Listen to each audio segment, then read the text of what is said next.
Alam nyo ba mga katambay na ang rambutan ay isang uri ng mga prutas na bulbulon pero diri kurong.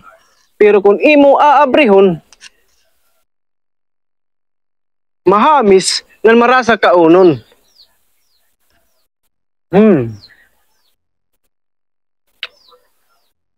Anit iyali so kung imo sasamsamon manatok.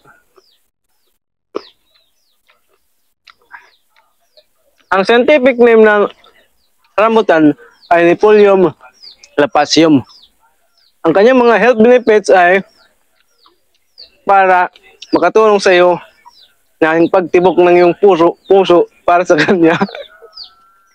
Tapos, nagkakatulong din ito sa iyong kidney para sa kanyang pag-ihi, ikaw ay kikiligon. Kaya, kung makita kayo ng rambutan mga katambay, huwag kayo mag-alangan. Kainin nyo na. Alright.